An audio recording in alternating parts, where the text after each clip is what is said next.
अल्लाहुम्मा सल्लि व सल्लिम व बारिक अला सय्यिदिना व मौलाना मुहम्मद मअदनिल जूदि वल करम व अला आलिहि व अस्हाबिहि अजमईन।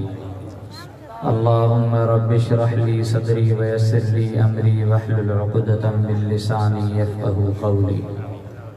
रब्बि ज़िदनी इल्मन व फ़हमन वरज़ुक़ना शफ़ाअत हबीबिक यौमल क़ियामह इन्नका ला तुख़्लिफ़ुल मियाद। सल्लल्लाहु तआला अला हबीबिही सय्यिदिना मुहम्मदिन व अला आलिहि व अस्हाबिहि अजमईन।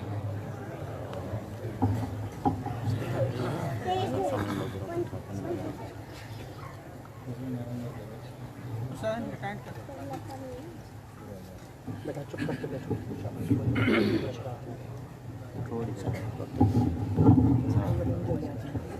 कितने रखेंगे? आगे आ जाओ हाँ ट्रक पड़ आगे आ जाओ। केयर बनाओ जगह हमारे मन में परेशानी को बस रखिए। कितने रखिए बैठो ऐसा बैठो बाबा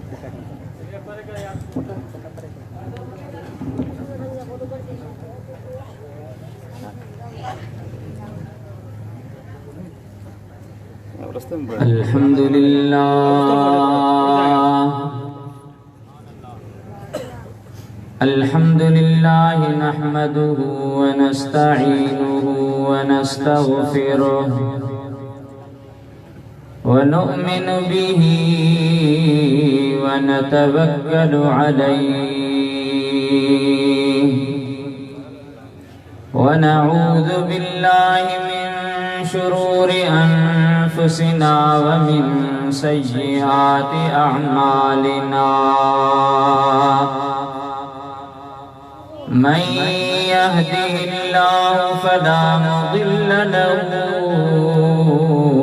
व मन युद्लिल्हु फला हादिय लहु। व नशहदु अन ला इलाहा इल्लल्लाहु वहदहु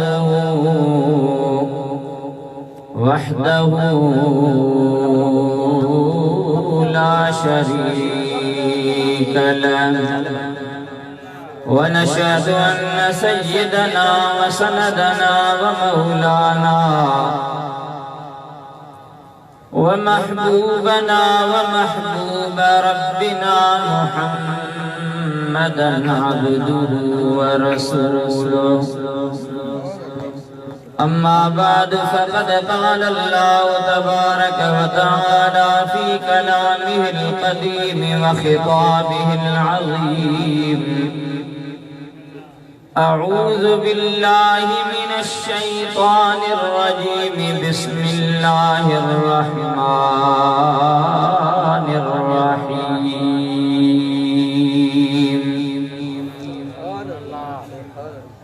अला औलिया अल्लाहि ला खौफुन अलैहिम वला हुम यहज़नून। अल्लज़ीना आमनू व कानू यत्तक़ून लहुमुल बुश्रा फिल हयातिद दुनिया व फिल आखिरह। आमन्तु बिल्लाहि सदक़ल्लाहुल अलियुल अज़ीम व बल्लगना रसूलुहुन नबियुल हबीबुल करीमुल अमीन। व नहनु अला ज़ालिका लमिनश शाहिदीन वश्शाकिरीन वल्हम्दुलिल्लाहि रब्बिल आलमीन। बंदे परवरदिगार उम्मते अहमद नबी सल्लल्लाहु अलैहि वसल्लम दोस्त दारे जार यारम ताबे औलादे अली मजहबे हनफी दारम मिल्लते हजरत खलील ज़ेर साया गौसे आज़म खाक पाए हर वली। क़ाल अल्लाहु तबारक व तआला फ़ी शान हबीबिही इन्नल्लाह व मलाइकतहु युसल्लूना अलन नबी या अय्युहल्लज़ीना आमनू सल्लू अलैहि व सल्लिमू तस्लीमा। सलात शरीफ मोहब्बत से बुलंद आवाज़ से पढ़ो। अल्लाहुम्मा सल्लि अला सय्यिदिना व नबियिना व मौलाना मुहम्मदिन व अला आलिहि व अस्हाबिहि अजमाइन।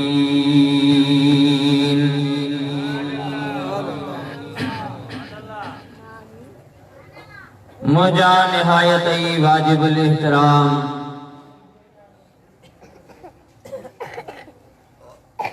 कसीर तादाद में तशरीफ फरमा उलमा व हुफ़ाज़ किराम व सादात इज़ाम ऐं जमायत जा मुअज़्ज़ज़ खुसूसन इज़्ज़त महाब फ़कीर साईं मोहम्मद इस्माइल महर ऐं मुझा निहायत ही इज़्ज़त मान वारा अजीज़ दोस्तों मुसलमान भाइरो प्यारी जमायत सगोरी अस्सलामु अलैकुम व रहमतुल्लाहि व बरकातुहू।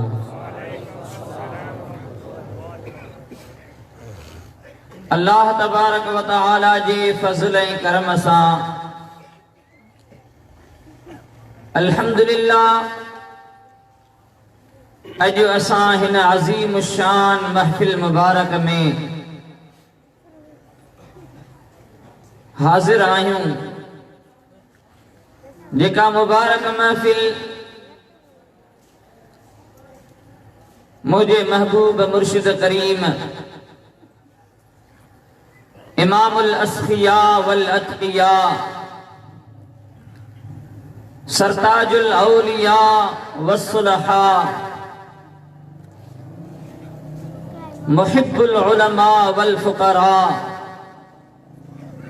हज़रत पीर साईं सैयद शाह मर्दां शाह सानी अल मारूफ पीर साईं छट धनी बादशाह क़द्दसल्लाहु तआला सिर्रहुल अक़दस जे उर्स मुबारक जे हवाले सां मुनाक़िद कई वई आहे। दुआ था कयूं रब करीम जे हुज़ूर में शर अल्लाह तबारक व तआला इन कामिल मुर्शिद करीम जे सदके में उन जे हिन भलारे ज़िक्र जे सदके में असां सभिनी जा ॿई जहान मोचारा फरमाए। क़ुरान करीम जूं आयतूं 11 सिपारे सूरह यूनुस मां तक़रीबन 2.5 आयतूं तिलावत करण जो शरफ हासिल कयो आहे। दुआ कयो त अल्लाह रब्बुल इज़्ज़त मूं गुनहगार खे हक़ ऐं सच चवण जी तौफ़ीक़ अता फरमाए। उन सां गॾोगॾु इहा बि दुआ कयो त हिन पाक ज़िक्र जे सदके में रब करीम असांखे दरगाह मुबारक जे रिवायतुनि जी पासदारीअ जी तौफ़ीक़ नसीब फरमाए। मुबारकबाद पेश कयां थो मां उन्हनि दोस्तनि खे ख़ुसूसन हिन महफ़िल जे रूहे रवां सैयद फ़कीर साईं गुलाम मोहम्मद शाह हिन मदरसा सिबगतुल इस्लाम जी इंतजामिया खुसूसन मदरसे जे मुहतमिम फ़कीर शाह नवाज साहिब ऐं बि जेका भी परे परे खां हीअ जमायत कही आई आहे हिन मुबारक महफ़िल में, यकीन ॼाणियो त जेतिरी बि देर हिन जाइ ते वेठा आहियो अल्लाह करीम जी रहमत में वेठा आहियो। हबीब करीम सल्लल्लाहु अलैहि व आलिहि वसल्लम जी ज़ात बाबरकात जे तरफ फरमान मुबारक मंसूब आहे त सय्यदुल आलमीन सल्लल्लाहु अलैहि व आलिहि वसल्लम फरमायो, ज़िक्रुल अंबिया इबादतुन व ज़िक्रुस सालिहीन कफ़ारतुन। नबियन सगोरन जो ज़िक्र करण इबादत आहे ऐं अल्लाह ताला जे वलियन जो ज़िक्र गुनाहन के मेटींदो आहे। सुभान अल्लाह, ज़ोर सां चओ अल्हम्दुलिल्लाह। हज़रत पीर साईं छट धणी बादशाह रज़ियल्लाहु ताला अन्हु जी शख्सियत तमाम घट माण्हुनि खे इहा ख़बर आहे। असां तव्हां त अल्हम्दुलिल्लाह दीदार कया, रब करीम जो करम आहे जो अल्लाह करीम असां तव्हां खे इहो शरफ़ बख़्शियो जो असां ज़िंदगीअ में इन महबूब मुर्शिद करीम जा दीदार कया, ख़िताब ॿुधा। पर अल्लाह जा वली सगोरा केतिरा ई अहिड़ा हूंदा आहिनि जेके पंहिंजे पाण खे तमाम घणो लिकाईंदा आहिनि। हज़रत पीर साईं रोज़े धणी रज़ियल्लाहु ताला अन्हु खां पुछो वियो हुयो पीर साईं पट धणी बादशाह जे बारे में, त पीर साईं पट धणी बादशाह जेके हज़रत पीर साईं रोज़े धणी रज़ियल्लाहु ताला अन्हु जा वालिद मुहतरम हुया, उन्हनि जी विलायत, उन्हनि जे बारे में का ख़बर ॾियो त पाण फरमायाऊं त हज़रत मियां साईं क़ुद्दस सिर्रुहु जिन पंहिंजे पाण खे ईअं लिकाईंदा हुया जीअं छपर में उठ लिके। सुभान अल्लाह चओ ज़ोर सां। छपर में उठ लिकी सघंदो? केतिरो बि उनखे लिकायो वञे, उठ छपर में कतई तरह सां लिकी कोन सघंदो। त हज़रत पीर साईं पट धणी बादशाह पंहिंजे पाण खे केतिरो बि लिकाइण जी कोशिश कंदा हुया, पर अल्लाह करीम जेको मक़ाम मर्तबो, जेको इल्म इरफान, जेको फैज़ अता फरमायो हुयो उहो कंहिंखां बि लिकल कोन्हे को। हज़रत पीर साईं पट धणी बादशाह रज़ियल्लाहु ताला अन्हु जी शख्सियत बिल्कुल नुमायां ऐं निर्वार आहे। त अल्लाह जा केतिरा ई अहिड़ा वली हूंदा आहिनि जेके पंहिंजे पाण खे लिकाईंदा आहिनि, मुख़्तलिफ़ अंदाज़ इख्तियार कंदा आहिनि। पोइ आम तरह सां जिन जो हक़ जे तरफ़ चइजे खणी त मुंहुं कोन्हे को, जेके दुनिया जे मसरूफ़ियतुनि में महव ऐं मुस्तग़रक़ लॻा पिया आहिनि, जेके रात ॾींहुं सिर्फ़ इन ई फ़िक्र में आहिनि त कीअं मिल्कियत वधाइजे, कीअं जायदादूं हथ कजनि, कीअं ज़मीनूं हथ कजनि, जेके रात ॾींहुं इन फ़िक्र में लॻा पिया आहिनि। अल्लाह करीम पनाह में रखे। केतिरा अहिड़ा माण्हू हूंदा आहिनि जिन खे रात जो बि निंड कान हूंदी आहे, रुगो दुनियावी हिर्स में।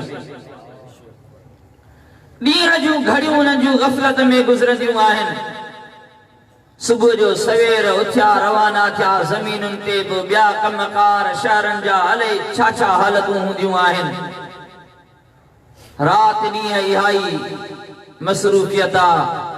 न निमाज़ जो टाइम मिले, न ज़िक्र फ़िक्र जो टाइम मिले, न क़ुरान करीम जी तिलावत जो टाइम मिले।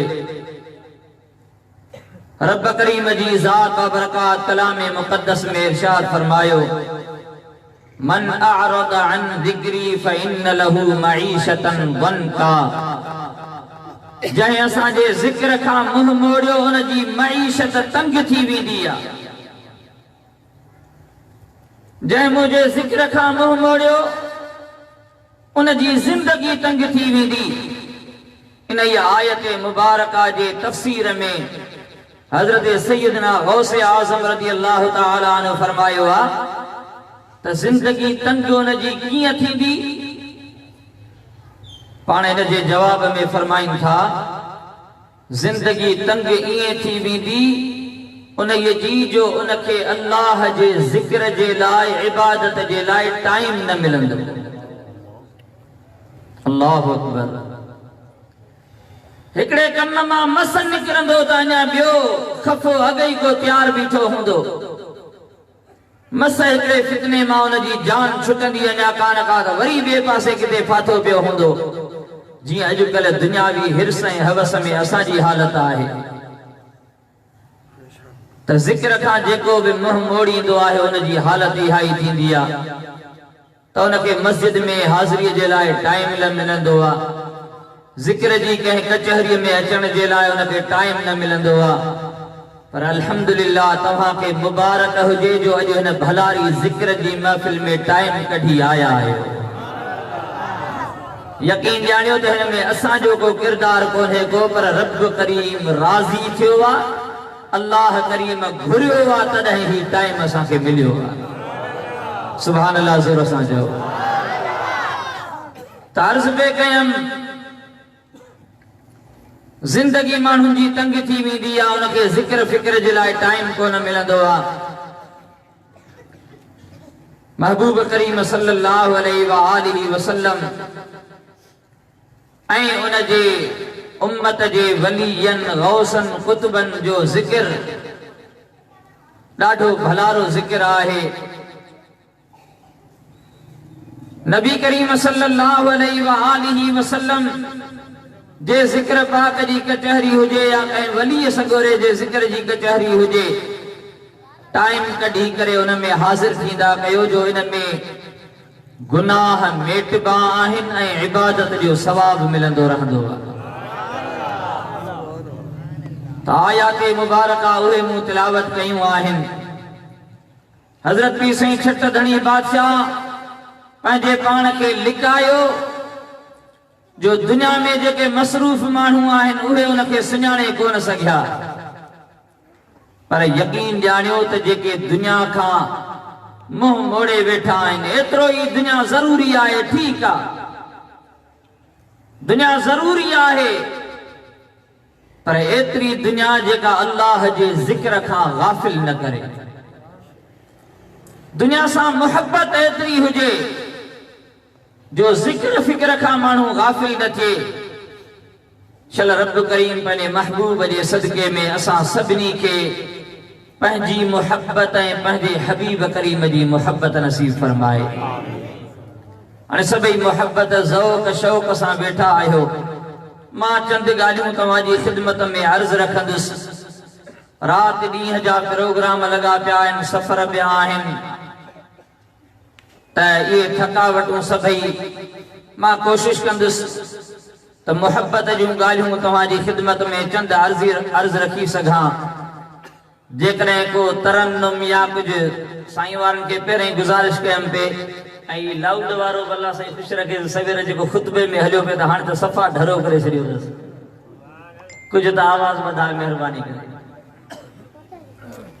सभई मुहब्बत ज़ौक़ शौक़ सां सलाह शरीफ़ जूं ॻाल्हियूं बुलंद आवाज़ सां तमाम तव्हांजी ख़िदमत में आयात मुबारका जो तर्जुमो पेश कयां।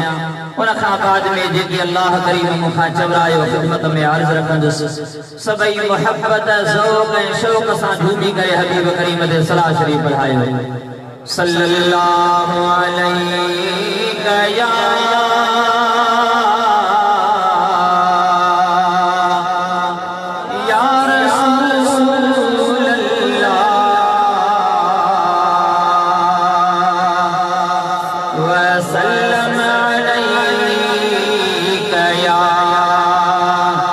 हबीब अल्लाह।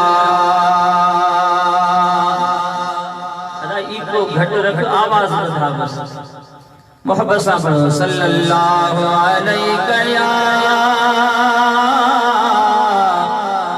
या रसूल अल्लाह व सल्लम अलैका या हबीब अल्लाह। जो सुभान अल्लाह। अल्लाह ताला जी ज़ात बरकात कलामे मुक़द्दस में इरशाद फरमायो अला इन्न औलिया अल्लाहि ला खौफुन अलैहिम वला हुम यहज़नून अल्लज़ीना आमनू व कानू यत्तक़ून लहुमुल बुश्रा फिल हयातिद दुनिया व फिल आखिरह। सुभान अल्लाह। अल्लाह ताला जी ज़ात बरकात इरशाद फरमायो याद रखो ऐ दुनिया वारो बेशक जेके अल्लाह जा वली आहिन ला खौफुन अलैहिम वला हुम यहज़नून न उन्हनि ते को बि खौफ आहे न ई उहे गमगीन थींदा अल्लज़ीना आमनू व कानू यत्तक़ून ये उहे आहिनि जिन ईमान आंदो ऐं परहेज़गारी इख्तियार कंदा रहिया लहुमुल बुश्रा फिल हयातिद दुनिया व फिल आखिरह। रब करीम जी ज़ात बरकात इरशाद फरमायो उन्हनि जे लाइ दुनिया में भी बिशारत आहे त आखिरत में भी उन्हनि खे मुबारक आहे। सुभान अल्लाह। ही आहे सौ सिधो तर्जुमो इन्हनि आयात बैनात जो जेके 11 सिपारे जूं आयतूं आहिनि सूरह यूनुस जूं। रब करीम जी ज़ात बरकात इन्हनि आयतुनि में पंहिंजे प्यारनि वलियनि जो पंहिंजे दोस्तनि जो ज़िक्र फरमायो आहे जेके अल्लाह ताला जी ज़ात बरकात जी इबादत करे रब करीम जी ज़ात बरकात जो कुर्ब हासिल कंदा आहिनि। जियां अहादीस मुबारका में ज़िक्र थियल आहे उहे इबादत करे नफली इबादत करे अल्लाह ताला जी ज़ात बरकात जो कुर्ब हासिल कंदा आहिनि त पोइ अल्लाह ताला उन्हनि जे मथां अहिड़ी बि महिरबानी फरमाईंदो आहे जो उन्हनि खे को बि खौफ कोन थींदो आहे कॾहिं बि उहे गमगीन कोन थींदा। या रब करीम जी ज़ात बरकात उन्हनि खे ज़मानत ॾेई छॾी आहे त उहे न को खौफ कंदा न ई उहे गमगीन थींदा। इहे कहिड़ा आहिनि रब करीम जी ज़ात बरकात उन्हनि जूं निशानियूं बि बयान फरमाए छॾियूं। अल्लाह करीम फरमायो त जिन ईमान आंदो ऐं परहेज़गार बणिया। याद रखो इन में ॿ लफ़्ज़ रब करीम ज़िक्र फरमाया आहिनि। हिकिड़ो लफ़्ज़ आहे खौफ जो ला खौफुन अलैहिम ऐं ॿियो लफ़्ज़ आहे हुज़्न जेको गम खे चयो वेंदो आहे। हुज़्न दुख गम परेशानी फिक्र इहो हमेशह गुज़िरियल ज़माने जो थींदो आहे ऐं खौफ हमेशह ईंदड़ ज़माने जो थींदो आहे। सम्झो था न असां तव्हां चवंदा आहियूं त यार खौफ आहे त मतां का ॻाल्हि हीअं न थी वञे रब करीम हर कंहिं ॾे ख़ैर करे पर खौफ हूंदो आहे इंसान खे ईंदड़ ज़माने जो गुज़िरियल ज़माने जो खौफ कोन थींदो आहे पर गुज़िरियल ज़माने जो दुख ऐं गम हूंदो आहे हुज़्न हूंदो आहे।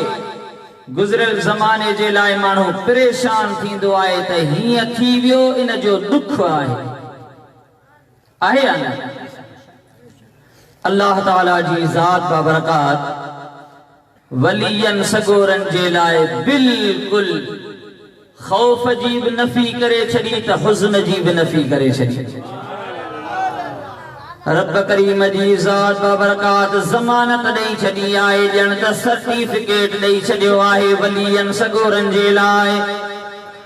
न अल्लाह जे वलियन खे को ख़ौफ़ आहे, ईंदड़ ज़माने जो कॾहिं बि उन्हनि खे को ख़ौफ़ कोन्हे को।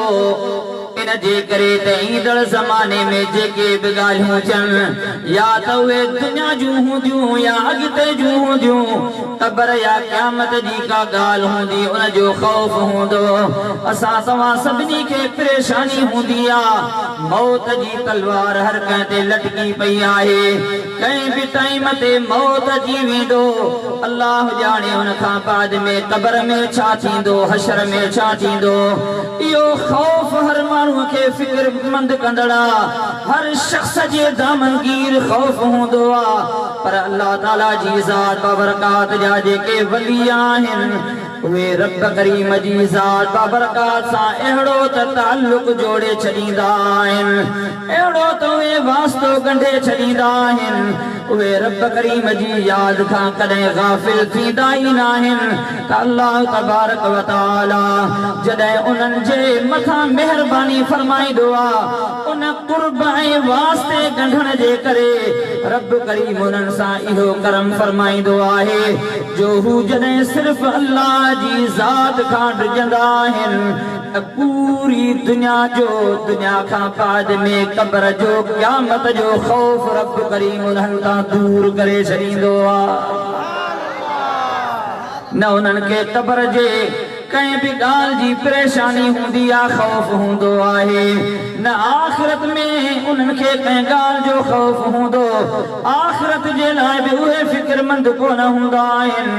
इन जे करे त रब करीम दुनिया में ई उन्हनि सां मुहबत वारी जेका बि ॻाल्हि आहे, उहा दुनिया में ई उन्हनि खे पैगाम मिली वेंदा आहिनि, उन्हनि खे दुनिया में ई बिशारतूं मिली वेंदियूं आहिनि त तव्हांजे लाइ भलाई आहे। क़बर में पहुचंदो ऐं हदीस मुबारका में ईंदो आहे, अल्लाह तबारक व तआला फरमाए थो त सभ खां वधीक जेका ॾुखी ॻाल्हि आहे, अहिड़ी दुनिया में ॿी का बि ॻाल्हि वॾी कान्हे का।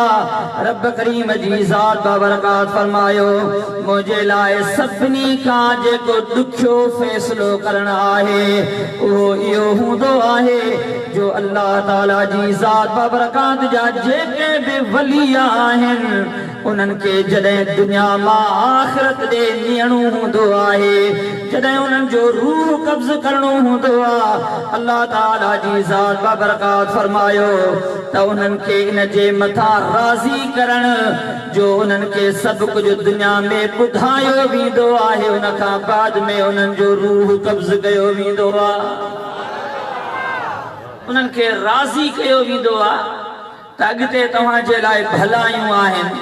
हाणे ही कुल्लु नफ्सिन ज़ाइक़तुल मौत वारो जेको फ़ैसिलो थियल आहे, सभिनी जे लाइ इहो आहे। ही हदीस क़ुदसी मुबारक आहे जेका मिशकात शरीफ़ ऐं ॿियनि हदीस जे किताबनि में ज़िक्र थियल आहे। नबी करीम सल्लल्लाहु अलैहि व आलिहि वसल्लम फरमायो त रब करीम थो फरमाए, मन आदा ली वलियन फ़क़द आज़नतुहु बिल हर्ब। हबीब करीम फरमायो त जेको मुंहिंजे कंहिं बि वलीअ सां मूं कारण दुश्मनी कंदो त मूं रब करीम जो उन्हीअ सां जंग जो ऐलान। सुभान अल्लाह जो ज़ोर सां कंहिं वलीअ सां रब करीम हर कंहिंखे अदब नसीब फरमाए, हर कलमे पढ़ण वारे खे रब करीम अदब नसीब फरमाए। न त खोड़ सारा अहिड़ा बेअदब आहिनि जेके वलियन सगोरन ते ताना हणंदा आहिनि। हीअ वरी छा थींदो आहे, कंहिं वटि कुझु बि कोन्हे को, सभु कुझु अल्लाह कंदो आहे। असांजो अक़ीदो ईमान बि इहो आहे त हक़ीक़ी फ़ाइल अल्लाह जी ज़ात आहे, कंदो सभु कुझु रब करीम आहे। पर अल्लाह तबारक व तआला जंहिंखे इख्तियार ॾिनो आहे, जंहिंखे पावर ऐं ताक़त ॾिनी आहे, रब करीम जो कसम आहे त अल्लाह जे इज़्न सां उहे बि मदद करे सघंदा आहिनि। चओ सुभान अल्लाह। पर मसलो आहे सच्चाई जो, मसलो आहे अदब जो। सुञाणे केर अल्लाह जे वलीअ खे जेतरी जय में अकीदत हूंदी उन सां एतरी भलाई थींदी। हजरत पीर साईं रोज़े धणी रज़ी अल्लाह तआला अन्हु मलफूज़ात शरीफ में हिकिड़ो वाक़ियो ज़िक्र फरमायो आहे। सुभान अल्लाह चओ त ॿुधायां। हजरत पीर साईं रोज़े धणी रज़ी अल्लाह तआला अन्हु जन फरमाइनि था हिकिड़ो शख्स हुयो जेको बीमार हुयो, कोढ़ जे मर्ज़ में वरतल हुयो। कोढ़ जो मर्ज़ इंतहाई ख़तरनाक थींदो आहे। उन जे जिस्म ते हिकिड़ी अहिड़े क़िस्म जी बीमारी थी वेंदी आहे जो को बि माण्हू उन जे वेझो अचण पसंदि कोन कंदो आहे। भले केतिरा ई प्यारा छो न हुजनि, घर वारा पुट मिट माइट जेके उन सां जेके बि प्यार कंदा आहिनि उहे वेझा वेझा अज़ीज़ क़रीब छो न हुजनि, पर रब करीम हर कंहिंखे हिफ़ाज़त में रखे। या कोढ़ जी बीमारी अहिड़ी त ख़तरनाक हूंदी आहे जो उन जे जिस्म जी खल सां अहिड़ो त हशर थी वेंदो आहे जो केर बि उन जे वेझो अचण पसंदि कोन कंदो आहे। मिट माइट उन खां परे भॼी करे बेज़ार थींदा आहिनि। आख़िरकार उहो शख़्स जेको कोढ़ जे मर्ज़ में मुब्तला थियो, मिट माइट उनखे ॿाहिरि फिटो करे आया कंहिं रस्ते जे वेझो। उहो हाणे उते ज़िंदगीअ जा पसाह गुज़ारे रहियो हुयो। ज़ाहिर आहे ॿियो त को तरीक़ो आहे कोन को, मौत जो इंतज़ार करे रहियो हुयो। इएं ज़मानो गुज़रंदो रहियो। हयाती त अल्लाह जे हथ में आहे। जॾहिं उहो अजल पूरो थिए एसि ताईं उहो ज़िंदगी गुज़ारे रहियो हुयो। इएं हलंदे हलंदे जॾहिं वाट ते वेठो आहे, अलाए केतिरा ई ताईं माण्हू गुज़रंदा रहनि था। इएं हलंदे हलंदे हिकिड़ो माण्हू अहिड़ो आयो जो उन हिन शख़्स खे ॾिसी करे चयो त या रब करीम, मुंहिंजे अखियुनि जंहिं बाने जो दीदार कयो आहे उन जे सदके में हिन खे सिहतयाबी अता फरमा। सुभान अल्लाह। या रब, मुंहिंजे अखियुनि जंहिंजो दीदार कयो आहे इन दीदार जे सदके में हिन खे चंग भलाई नसीब कर। देर कान थी, इहो अल्लाह जो बानू त ईअं चई करे रवानो थियो। बस लफ़्ज़नि चवण जी देर हुई, देर कान थी जो हुन जी तबीयत सही थी वई, चाक चङो भलो थी उथी बीही रहियो। हाणे परेशान थी वियो, ही केर आहे जंहिं इहे लफ़्ज़ चया। लफ़्ज़नि चवण सां हेॾी भलाई आहे, न त हूअं त सालनि जा साल गुज़री विया आहिनि मूंखे हिन तकलीफ़ में। एॾी हिन जे लफ़्ज़नि में भलाई हुई, एॾो असर हुयो। निगाहे वली में वो तसीर देखी, बदलती हजारों की तकदीर देखी। चो सुभान अल्लाह। उनके सॾ कयाई ताए भलारा वापसि मोटी आ। मेहरबानी करे मूंखे ॿुधाए वञ, तूं केर आहीं, तुंहिंजे अखियुनि जो दीदार कयो आहे जो उन दीदार में ई एतिरी बरकत रखियल आहे। उन भलारे जी शख़्सियत दर छा हूंदी जो तो सिर्फ़ इहे लफ़्ज़ चया आहिनि त या रब करीम, जंहिंजो मुंहिंजे अखियुनि दीदार कयो उन जे सदके में हिनखे सिहत अता फरमाए। उन सां एॾी मूंसां महिरबानी थी वई। मेहरबानी करे ॿुधाए त सही त तुंहिंजे अखियुनि कंहिंजो दीदार कयो। केरु आहे उहो भलारो? उन ॿुधायो त मुंहिंजे अखियुनि दीदार कयो आहे आरिफ़नि जे सुल्तान हज़रत बायज़ीद बिस्तामी। ज़ोर सां जो सुभान अल्लाह। हज़रत बायज़ीद बिस्तामी जो मूं दीदार कयो आहे। हमरा खां रड़ निकिरी वई, ज़मीन पेरनि हेठां निकिरी वई। चई त वॾी ॻाल्हि करे छॾई। इन ये बायज़ीद बिस्तामी रज़ी अल्लाह तआला अन्हु जी 12 साल मूं ख़िदमत कई हुई। ऐं हीअ तकलीफ़ मूंखे उन वक़्त में थी आहे जॾहिं आउं ख़िदमत कंदो हुयुसि। मूंसां अहिड़ी का ॻाल्हि कान थी, पर तुंहिंजे हिन लफ़्ज़नि चवण सां एॾी महिरबानी थी। मसइलो छा आहे? समझाए त सही, मूं त ख़िदमतूं कयूं आहिनि हुते, पर तो जो दीदार कयो, दीदार जे झलक सां एॾी महिरबानी थी आहे, तुंहिंजे लफ़्ज़नि में एॾो असर आहे।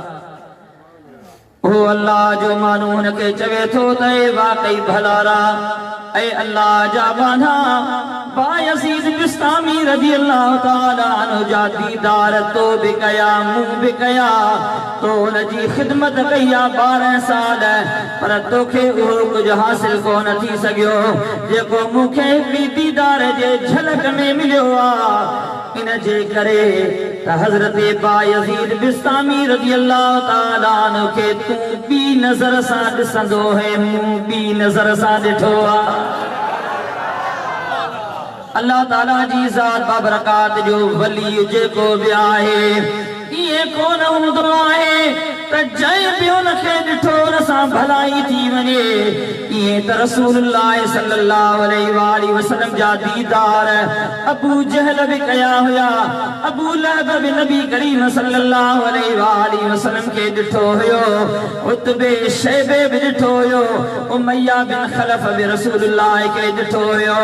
जेके वॾा वॾा दुश्मन थी गुज़रिया, सभई नबी करीम सल्लल्लाहु अलैहि वसल्लम सां उन्हनि जा दीदार बि थियल हुया, ॾिठो बि हुयाऊं, गॾु गुज़ारो बि हुयाऊं।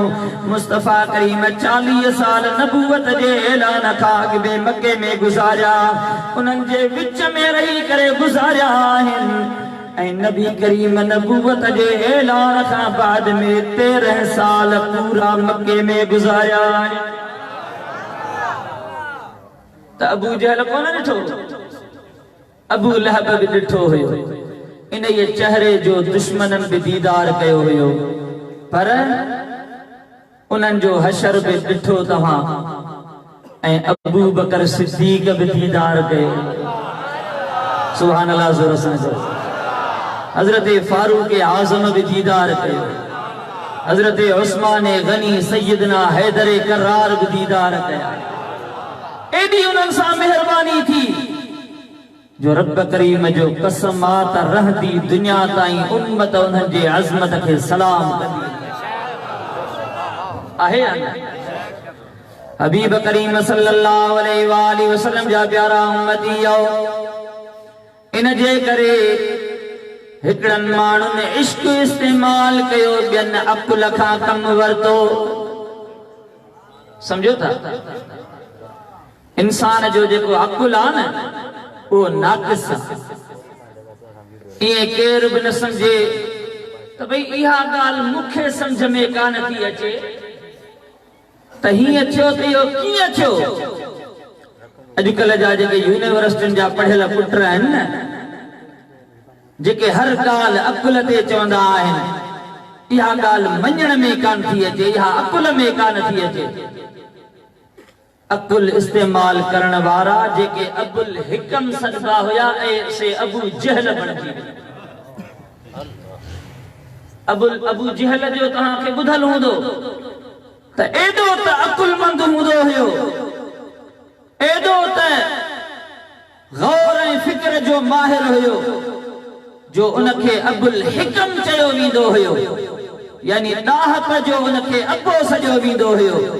पर नबी करीम सल्लल्लाहु अलैहि वसल्लम जे ईमान जे मामले में हुन अकुल इस्तेमाल कयो।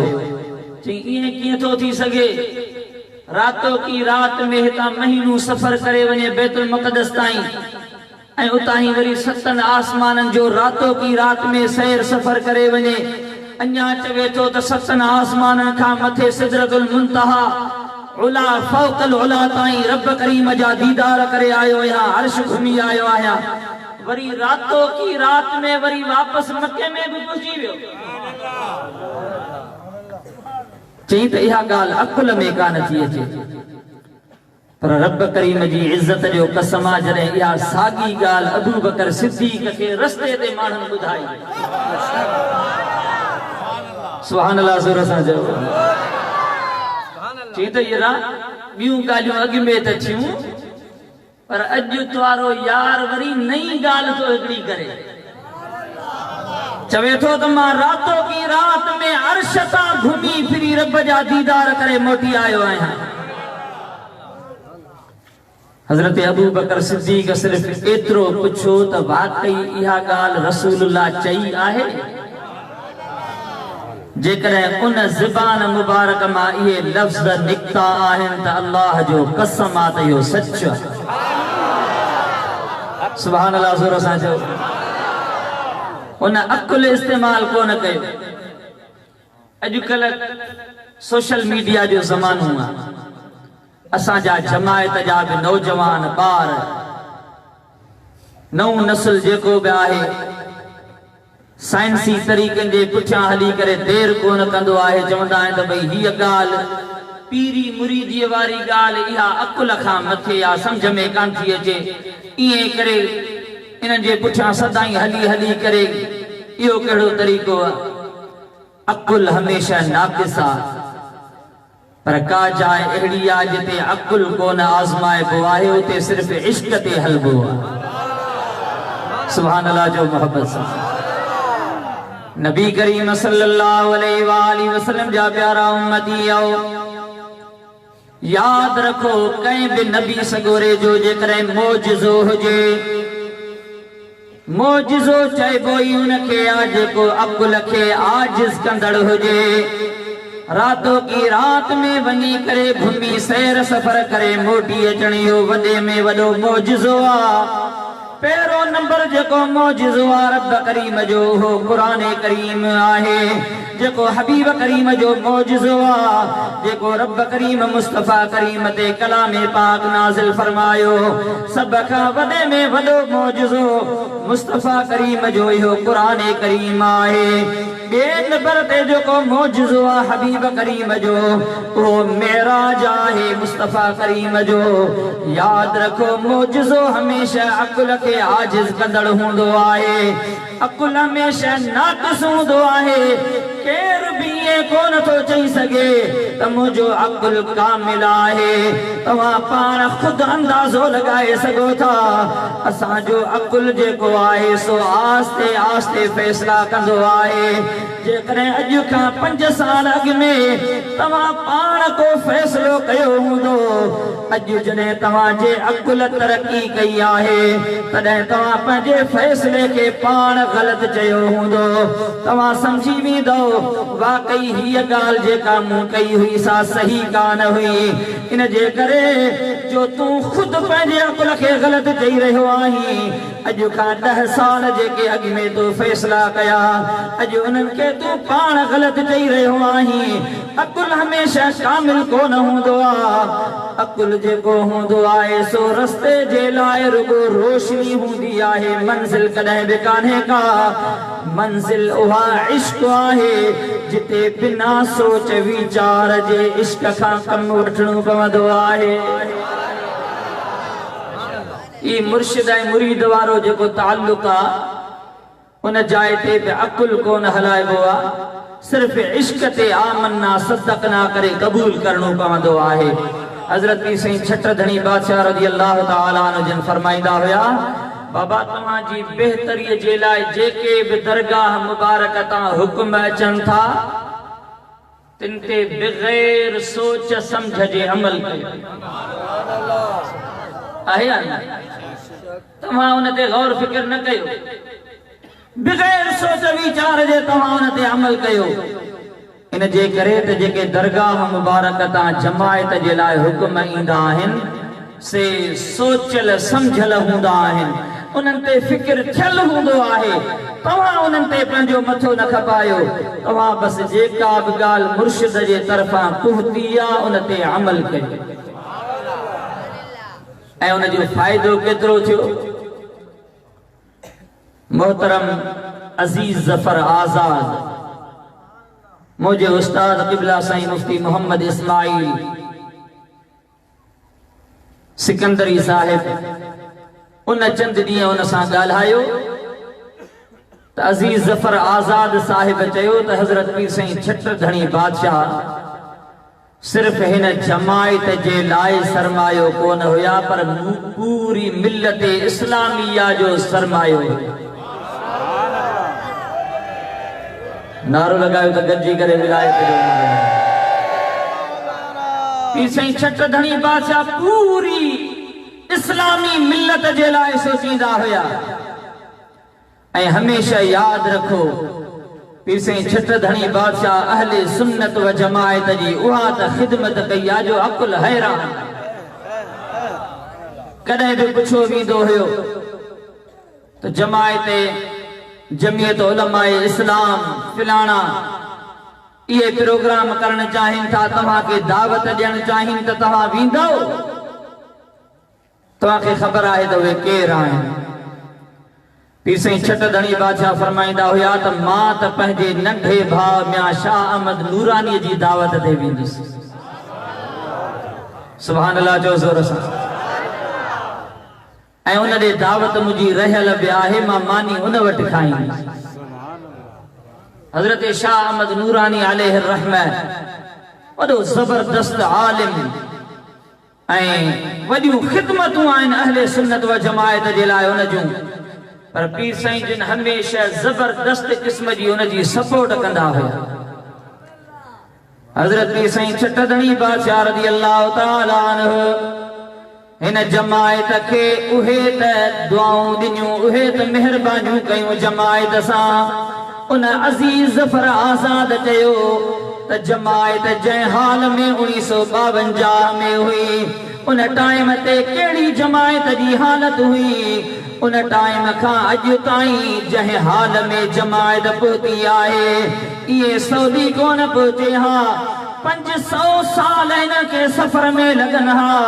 इन जे करे त जॾहिं 1952 खां अॻु में बल्कि अञा 1947 खां अॻु में जॾहिं जमायत हुर जेके आहिनि गाज़ी मर्द मुजाहिद जेके अंग्रेज़ साम्राज सां विढ़ी रहिया हुया, इहा पूरी 100 साल तहरीक आहे हुरनि जी। अकुल हैरान थी वेंदो। अॼुकल्ह त माण्हू चवनि था त असां जूं ख़िदमतूं आहिनि मुल्क जे लाइ, असां हीअं कयो आहे हीअं कयो आहे।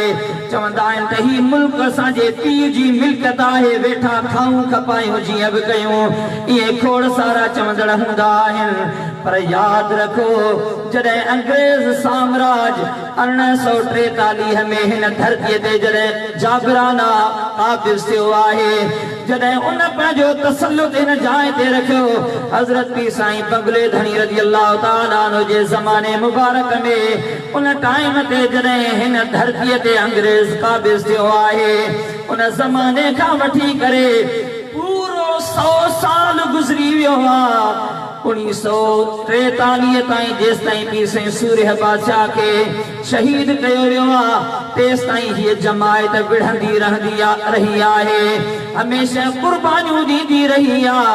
अलाए केतिरा हुर शहीद कया विया आहिनि, अलाए केतिरनि खे बेघर कयो वियो आहे, लखे माइरुनि जूं झंझूं ख़ाली कयूं वयूं आहिनि, अलाए केतिरनि जा घर तबाह ऐं बर्बाद कया विया। हज़ारे हुरनि खे शहरनि जे चौकनि में बिहारे करे गोलियुनि जो बख बनायो वेंदो हुयो। अलाए छा त तकलीफ़ुनि जा जबर पताण केराया विया। पर याद रखो जॾहिं 1947 में पाकिस्तान आज़ाद थियो आहे, ही हैरत जहिड़ी ॻाल्हि इहा आहे, अलमियो ऐं सानियो अञा इहो आहे त पाकिस्तान त आज़ाद थी वियो पर हुर आज़ाद कोन थिया। हुर अञा लोढ़नि में बंद हुया, उन्हनि जा बच्चा ॿार उन्हनि सां गॾु लोढ़नि में बंद हुया। ॿुधायो त सही उन्हनि जो वक़्तु कीअं गुज़रियो हूंदो, ज़रिए माश उन्हनि वटि कहिड़ो हुयो। उन्हनि जूं जागीरूं लुटियूं वयूं, उन्हनि जूं जाइदादूं ज़ब्त कयूं वयूं, अलाए छा उन्हनि खे तकलीफ़ूं ॾिनियूं वयूं। 1952 ताईं उहे 5 साल पाकिस्तान ठहण खां बाद में बि क़ैद में रहिया आहिनि। पर कुर्बान वञा पीर साईं छट धणी बादशाह आयो त सभई दुख जमायत तां लही विया। सुभान अल्लाह ज़रूर सां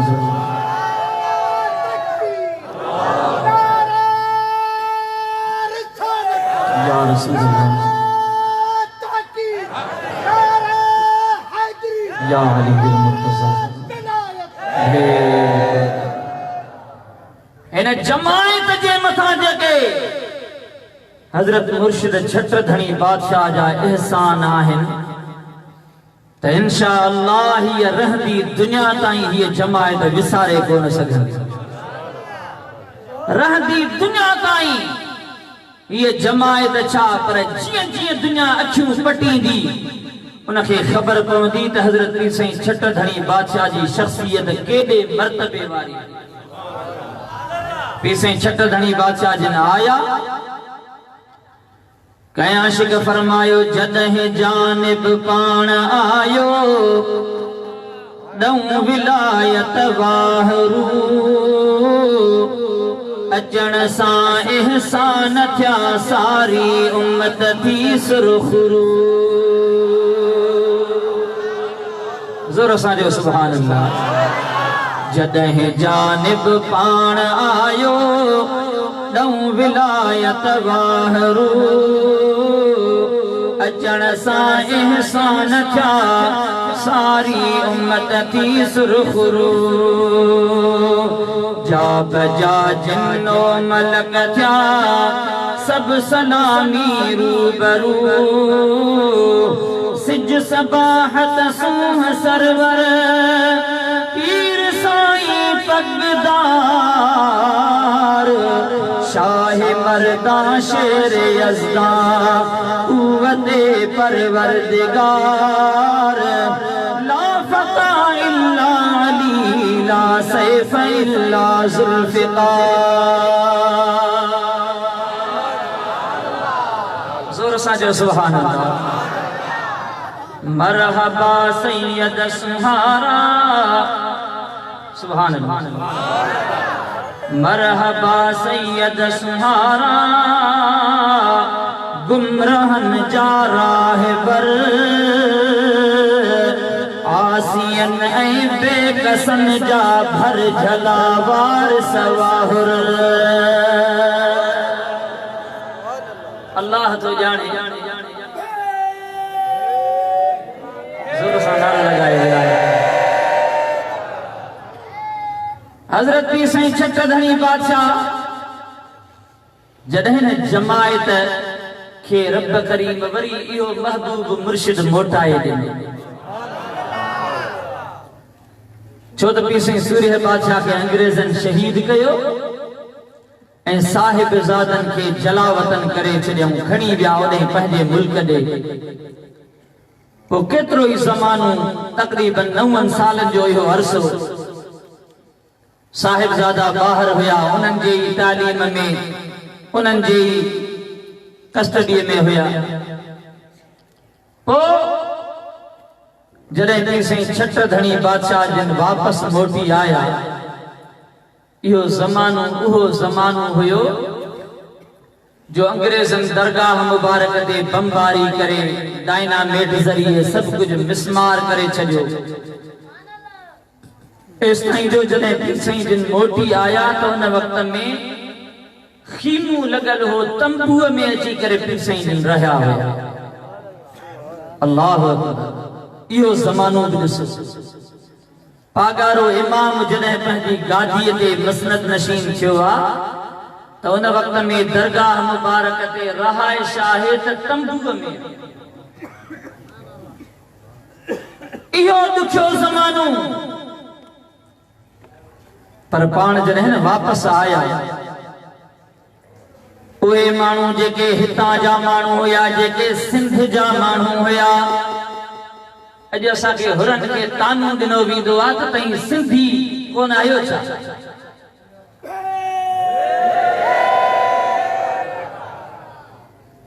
अल्हम्दुलिल्लाह असीं सिंधी आहियूं ऐं पीर साईं छट धणी बादशाह फरमायो त मां त सिंध जी मिट्टीअ जो रूह आहियां छा आहियां सिंध जी मिट्टीअ जो रूह आहियां मां अल्हम्दुलिल्लाह असीं सिंधी आहियूं पर असां सिंधी सॾराईंदासूं तॾहिं जॾहिं सभु सिंधी सुधरंदा सवला हिननि सिंधियुनि असां का चङाई कान कई हुई अॼुकल्ह जमायत जा नौजवान मां इहा ख़ासि तरह सां ॻाल्हि कयां थो जॾहिं कॉलेजनि में यूनिवर्सिटियुनि में पढ़नि था त पोइ ही असां वारो तौर तरीक़ो उहो विसारे करे ईअं रोशे में पुठियां लॻी पवंदा आहिनि कंहिंजे तमाशबीन थी पवंदा आहिनि बसि नालो थियो बसि सिंध जी ॻाल्हि में अची करे पंहिंजी उहा रिवायतूं पंहिंजूं ही जेके क़ुर्बानियूं आहिनि इहे सभु विसारे वेहंदा आहिनि पर यादि रखो असां बि अल्हम्दुलिल्लाह सिंधी आहियूं हज़रत पीर साईं छकधणी बादशाह जे हिन फरमान मुताबिक़ त मां त सिंध जी मिटीअ जो रूह आहियां हीअ सिंध जी मिट्टी ज़िंदगी तॾहिं रहंदी जॾहिं पागारो मौजूद सुभान अल्लाह ज़ोर सां चओ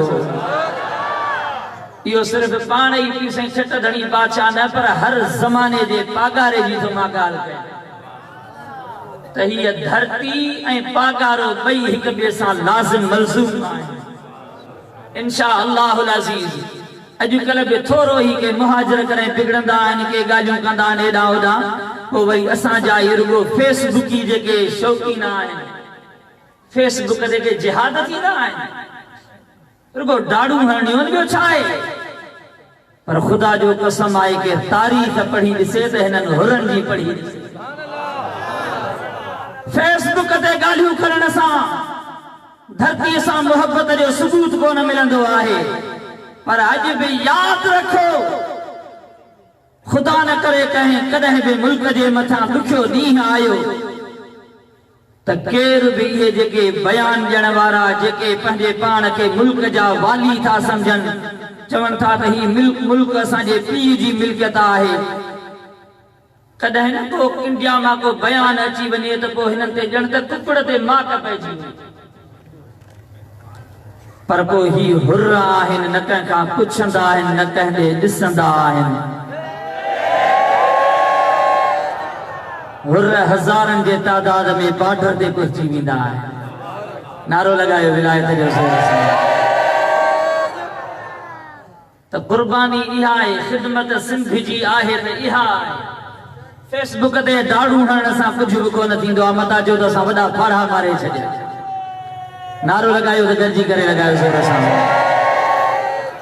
हबीब करीम सल्लल्लाहु अलैहि वसल्लम जा प्यारा उम्मतियो त असां जा नौजवान उन्हनि जे ग़लत ॻाल्हियुनि में अची करे पंहिंजूं रिवायतूं विसारे वेहंदा आहिनि इहे क़ुर्बानियूं विसारे वेहंदा आहिनि पर या तारीख़ केर बि पढ़ी ॾिसे जेकॾहिं ॿिया ई न करे त यकीन ॼाणियो त हीअ हुरनि जी जेका तारीख़ आहे सा सुनहरी तारीख़ आहे जेके 100 साल रुॻो इन जे लाइ विढ़ंदा रहिया आहिनि अंग्रेज़ जॾहिं इन धरतीअ ते क़ाबिज़ थियो आहे 100 साल इन जे लाइ विढ़ंदा रहिया इन धरतीअ जी आज़ादीअ जे लाइ विढ़ंदा रहिया ऐं हाणे बि जॾहिं बि को कराची वारनि मां को बयान ईंदो आहे को मुहाजिर का ॻाल्हि कंदा आहिनि त पोइ वरी हिन जमायत ते ताना हया वेंदा आहिनि त छाजे करे या हैरत जहिड़ी अफ़सोस जी ॻाल्हि आहे हिन जमायत जे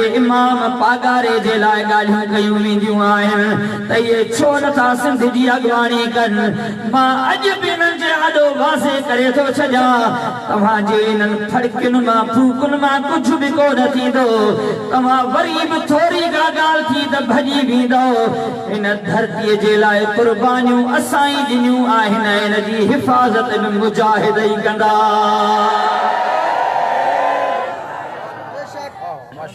आहे या न ख़ुदा जो कसम आहे सभई असांजा आज़मायल आहिनि ॻाल्हियूं करणु सवलियूं आहिनि पर निकिरो मैदान में त ख़बर पवे केर बि कोन ईंदो आहे मैदान वरी बि ही मुजाहिद मल्हाईंदा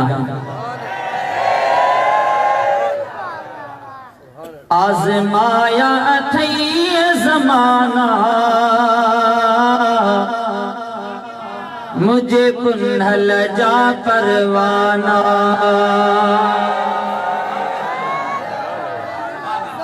आज़माया अथई ज़माना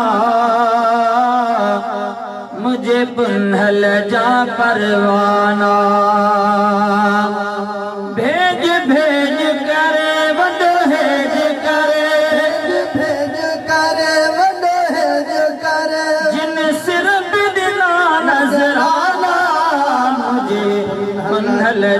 परवाना आज़माया अथई ज़माना मुझे पुन्हल जा परवाना दुनिया मने थी जाइया जे जमायता तैहाइया दुनिया मने थी जाइया जे जमायता तैहाइया सिर लहदन सीरत वहदन सी सिर लहदन सीरत वहदन सी नचा वापस रवाना मुझे पुन्हल जा परवाना आज़माया थई ज़माना मुझे पुन्हल जा परवाना इन धरती जी हिफ़ाज़त केर कंदो ही हुर्र कंदा नारो लगायो जोर सां इंशाअल्लाह अज़ीज़ पागारो हमेशा रहंदो सुभान अल्लाह ये जमायत इहा दरगाह हमेशा कायम है दायम रहंदी ऐं जेस ताईं ये जमायत आहे पागारो आहे या दरगाह मुबारक आहे त हिन धरती ते केर मेरी अख खणी को नथो सके सुभान अल्लाह जोर सां चओ हबीब करीम सल्लल्लाहु अलैहि वसल्लम जा प्यारा उम्मतियो मूं अर्ज़ पे कयो त जॾहिं हुरन जूं मिल्कतूं जायदादूं ज़ब्त थी वयूं मिल्कतूं लुटिजी वयूं त उहो वक़्तु जमायत जे लाइ ॾाढो बिल्कुलु ग़रीबी मिस्कीनी हाल हुयो ॾुखियो ज़मानो हुयो पर पी साईं छट धणी बादशाह जॾहिं वापसि आया मरहबा सैयद सुहारा सुभान अल्लाह चो मरहबा सैयद सुहारा गुमराहन जा राह पर आसियन ऐं बेकसन जा भर झला वार सवाहुर फैज़ बख्शा बहर रहमत ऐं सखावत जा कर रहमत लिल आलमी जी आल आही आशिकार शाह मर्दा शेर यज़दा कुव्वते परवरदिगार ला फता इल्ला ली ला सैफ इल्ला ज़ुल्फ़िकार पीर साईं जिन जॾहिं वापसि मोटी आया पोइ हिते वारा जिन कूड़ियूं शाहिदियूं ॾिनियूं मुख़बिरियूं कयूं को फ़क़ीर मुजाहिद किथे जंग में किथे लिकल हुजे त पोइ हिते जा सिंध जाई ॾुखी ॻाल्हि ज़रूर लॻे थी सिंधी आहिनि पर ॻाल्हि हक़ जेका आहे उहा मां कयां थो जो अॼु असांखे ताना मिलंदा आहिनि त छो नथा तव्हीं सिंधी जी ॻाल्हि कयो मां चवंदो आहियां चुप करे वेहो तव्हां रुॻो ॻाल्हियुनि करण वारा आहियो इन धरतीअ जा मुहाफ़िज़ हुर्र आहिनि रहंदा ओ जिन मुख़बिरियूं कयूं जमायत जे ख़िलाफ़ कूड़ियूं शाहिदियूं ॾिनऊं एस ताईं जो सूर्य जहिड़ो शहज़ादो जवान 33 सालन जी फूह जवानीअ में वो पागारो इमाम हिन जमायत खां खसियाऊं अल्लाहु अकबर ऐं एडी सुहिणी सूरत सुभान अल्लाह जंहिंजे ॾिसण सां ई ॾुख लहनि अल्हम्दुलिल्लाह अहिड़ा इमाम रब करीम सां तव्हांखे अता कया जॾहिं पीर साईं सूर्य बादशाह जे ख़िलाफ़ उन्हनि कूड़ियूं शाहिदियूं ॾिनियूं ॻाल्हियूं थियूं हाणे जॾहिं पीर साईं जिन वापसि मोटी आया इन जे करे ही पाकिस्तान ता आजाद थी वियो, पर 5 सालन ताईं जमायत अञा आजाद कान थी हुई। सिर्फ इन जे करे जो इन्हनि खे ख़बर हुई त असां कहिड़ा इन्हनि सां कलूर कया आहिनि, केॾा न असां ज़ुल्म कया आहिनि, केॾियूं ज़ियादतियूं कयूं आहिनि, इन्हनि जूं मिल्कतूं असां फबायूं आहिनि। हाणे जॾहिं ही आज़ाद थिया, जॾहिं लोढ़नि मां निकिता त असांजो अलाए कहिड़ो हशर थींदो। जिन 7 समुंड पार आयल अंग्रेज़नि खे भॼाए तड़े करे कढी छॾियो, असां इन्हनि जे लाइ कहिड़े बाग़ जी मूली आहियूं, ही असांखे छॾींदा कोन को, अलाए कहिड़ो हशर कंदा। इन जे करे जमायत आज़ाद कान थे कई वई, पर रब करीम किरोड़े रहमतूं नाज़िल फरमाए मुर्शिद छट धणी बादशाह दे पाण जीअं जो वापस आया।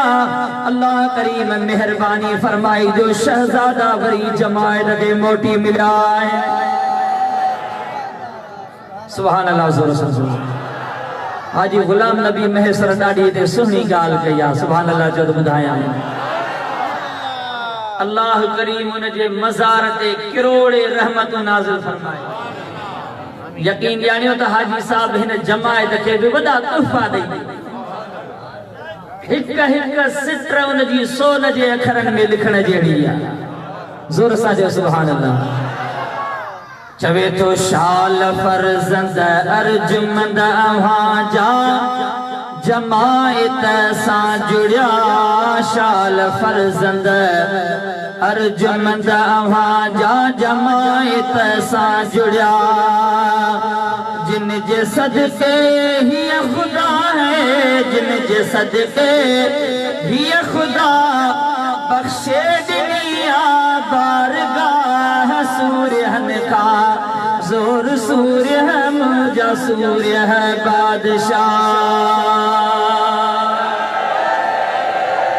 सदके तुझी सूर्य आई, सदके तुझी सूर्य आई है, ताबजा वाह वाह सूर्यन का, जोर सूर्य है मुझा सूर्य है बादशाह। ओ सूर्यन का जोर सूर्य है मुझा सूर्य है बादशाह।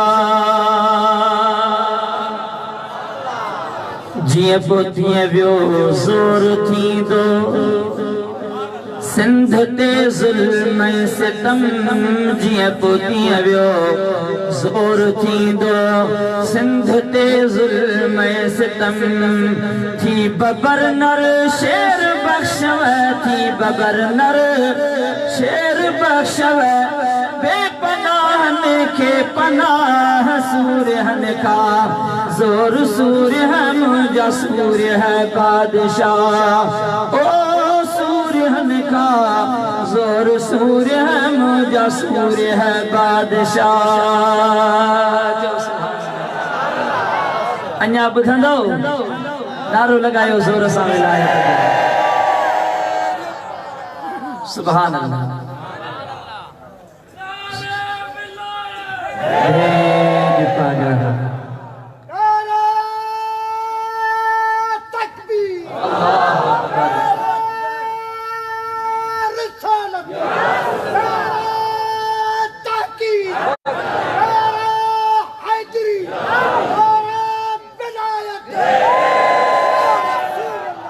सुभान अल्लाह। हजरत पीर साईं छट धणी बादशाह रज़ी अल्लाह ताला अन्हु जिन जीअं जो वापस मोटी आया त जमायत सां जिन ज़ुल्म कया न उन्हनि खे ख़तरो हुयो त हाणे असांजो अलाए छा थींदो, पर कुर्बान वञा महबूब मुर्शिद करीम तां पीर साईं छट धणी बादशाह तां जो 100 साल जेको न मक्के जी फतह वारे टाइम ते जेको मुस्तफा करीम फैसलो फरमायो हुयो पीर साईं छट धणी बादशाह भी उहा ही सुन्नत जिंदा कई। तव्हां खे ख़बर हूंदी आलिमनि खां ॿुधो हूंदो तव्हां जॾहिं मक्के पाक मां मुस्तफा करीम सल्लल्लाहु अलैहि वसल्लम के सहाबा किराम के कठियो वियो पाण हिजरत करे मदीने तैयबा हलिया विया। 8 हिजरीअ में मक्को पाक फतह थियो ऐं वॾे तादाद में सहाबी संगोरा मुस्तफा करीम सां गॾु तक़रीबन 12,000 सहाबन जो लश्कर गॾु हुयो। उहे हबीब करीम सां गॾु मदीने तैयबा पे आया ऐं इहो अहिड़ो ज़मानो हुयो जो मुस्तफा करीम अॼु शहनशाहियत सां मदीने तैयबा मके पाक में बि दाख़िल थिया। भिटाई साहब उन्हनि खे ॾाढनि सुहिणनि लफ़्ज़नि में बयान कयो आहे। सुभान अल्लाह जो ॿुधायां। फरमाए तो नाज़म झारा निकिरी जॾे पिरी पवे थो पंध। सुभान अल्लाह। नाज़म झारा निकिरी जॾे पिरी पवे थो पंध। धुएं बे बिस्मिल्लाह चई राह चुमे थी रंद। उभियूं अदब में खणियूं हूरूं हैरत हंद। साईं जो सुगंध मुझो साजन सभिन्या सुहिणो। हबीब करीम जी नाज़ सां मके पाक में दाख़िल थी रहा आहिनि जो मक्को पाक फतह थियो। मके वारनि खे अची करे फिफड़ी लगी परेशानी थी। हाणे असां जो अलाए छा थींदो। असां जो मके वारनि सां सहाबन सां ज़ुल्म ऐं सितम करे नबी करीम खे हुनजे सहाबन खे तां कढी छॾियो। हाणे जो वापस मोटी आया आहिनि त असां सां अलाए छा कंदा। हबीब करीम सल्लल्लाहु अलैहि वसल्लम फरमायो फज़हबू अंतुम तलका ला तस्रीब अलैकुमुल यौम। अल्लाह जे हबीब करीम फरमायो ऐ मक्के वारो जिन असां सां ज़ुल्म कया जिन असां जूं मिल्कतूं पंहिंजे कब्ज़े में हिते रखी छॾियूं अॼु वञो तव्हां खे आम माफ़िया कंहिं ते का बि मयार कान्हे का। ज़ोर सां जो सुभान अल्लाह। हाणे जॾहिं न कि साईं छठधनी बादशाह जिन वापस मोटी आया ऐं हिते बिल्कुलु उहा ई हालत हुई जिन जागीरूं लुटियूं जायदादूं ज़ब्त कयूं। उन्हनि जो हशर इहो साॻियो हुयो ड्रिॼा पिए त हाणे छा थी। पर पीउ साईं छठधनी बादशाह जीअं जो वापस मोटी आया त पाण फरमायो त असां सभिनी खे माफ़ करे छॾियो अॼु कंहिं ते का बि मयार कान्हे। ज़ोर सां गॾिजी करे नारो लॻायो विलायत खे। अञा मोहब्बत सां हिकिड़ो भेरो कंहिं ते बि मयार कान्हे का। पीर साईं छठधनी बादशाह खां पुछियो वियो त इहा ॻाल्हि तव्हां कीअं कई भला। उन्हनि खां को हिसाब किताब त वठो हा। तव्हांजे वालिद मुहतरम जे मथां पूरियूं शाहिदियूं ॾेई करे उनखे शहीद करायो वियो। जमायत सां मुखबिरियूं करे उन्हनि जे मथां ज़ुल्मनि जा पहाड़ किराया विया। कंहिं खां बि हिसाब कोन वरितो। पाण फरमायूं त इन्हनि बुज़दिलनि खे हिसाब जे मां क़ाबिल सम्झाई कोन थो। सुभान अल्लाह। हूअं असां वटि चइबो आहे न त भई मुड़स मुड़स जो मट आहे। इहे न केरु बि जेकॾहिं औरत ते हथ खणंदो आहे मर्द त हर को उनखे ताना हणंदो त शर्म नथो अचे औरत ज़ात ते हथ थो खणी।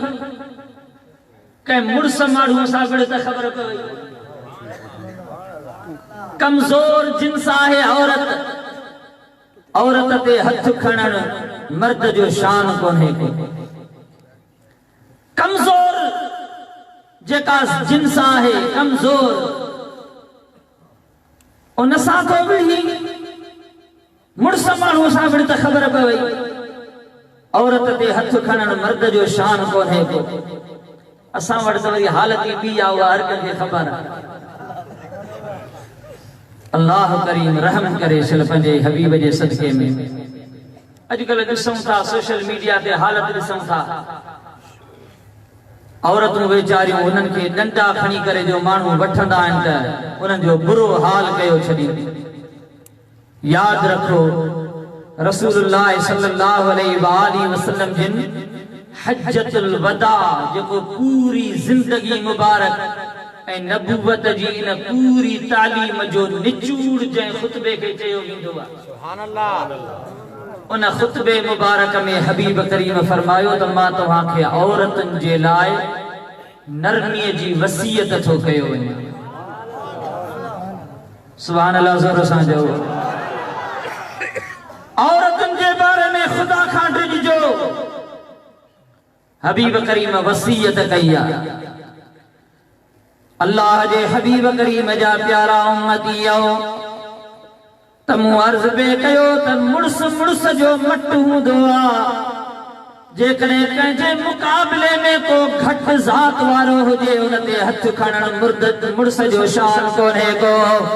इहे पंहिंजे बराबरी वारे सां मुक़ाबिलो कयो वेंदो आहे। पी साईं छटदणी बादशाह फरमायो कहिड़ा माण्हू हुया जिन सां मां हिसाब किताब कयां उन्हनि त पंहिंजे दुनिया जी लोभ लालच में कंहिं सर जा लक़ब वरिता, कंहिं खान बहादुर सदरायो।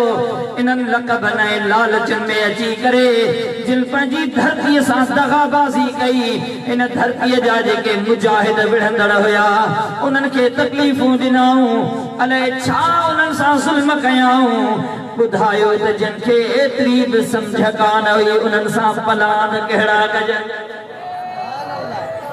नारो लॻायो ज़ोर सां मिलायो। पीर साईं छटदणी बादशाह जिन वापसि आया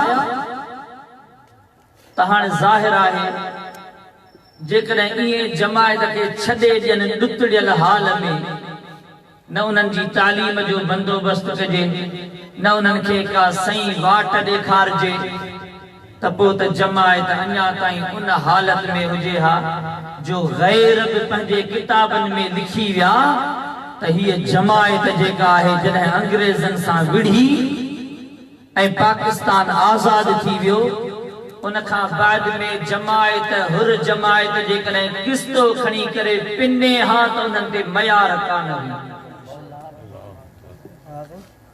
अहिड़ो हाल थी वियो हुयो जमायत जो। ज़ाहिरा 100 साल का मामूली को टाइम त कोन्हे को।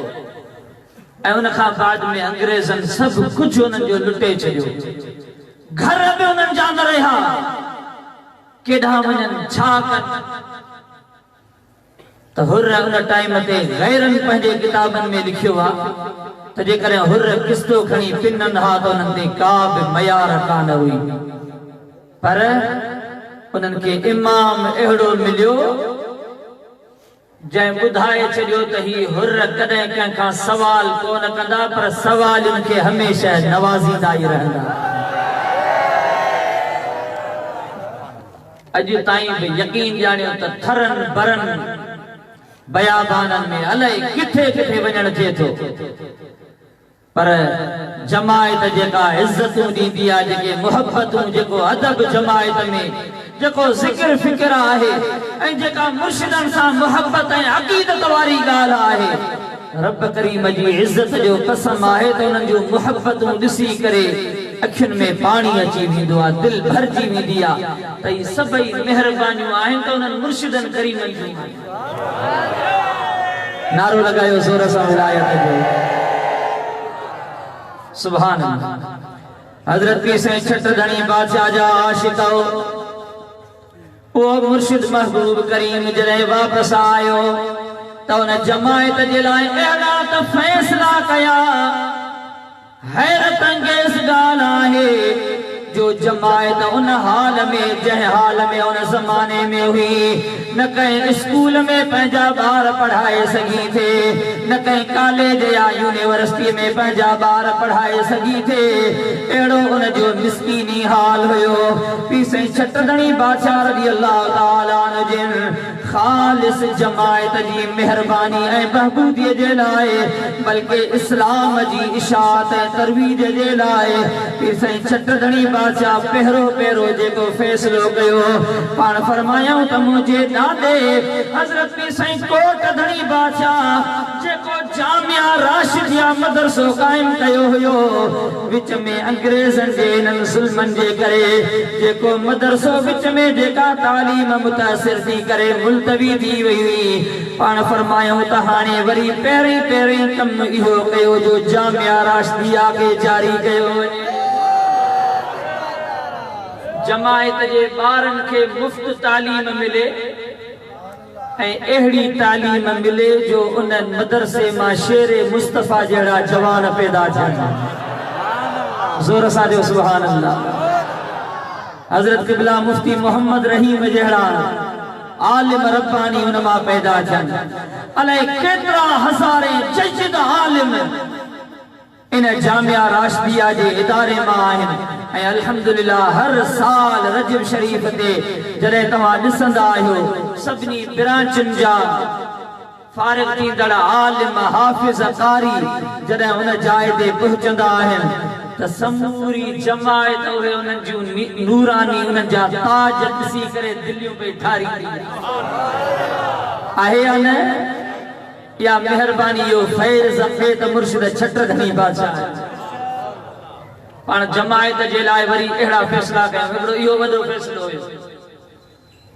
ॿियो वरी फ़ैसिलो छा कयूं त हिन जमायत जा पाण में मामला जेके बि आहिनि जहिड़ो झटो आहे को बनीअ जो को मसइलो को कंहिं जाइदाद जो मिल्कियत जो मसइलो आहे जेकॾहिं कोर्टुनि में वेंदा त ख़ामख़ा सालनि जे पंधनि में हिननि जा लखे रुपया ज़ाया थींदा आहे पोइ पीर साईं छट धणी बादशाह दरगाह मुबारक ते पंहिंजी कोर्ट क़ाइम कई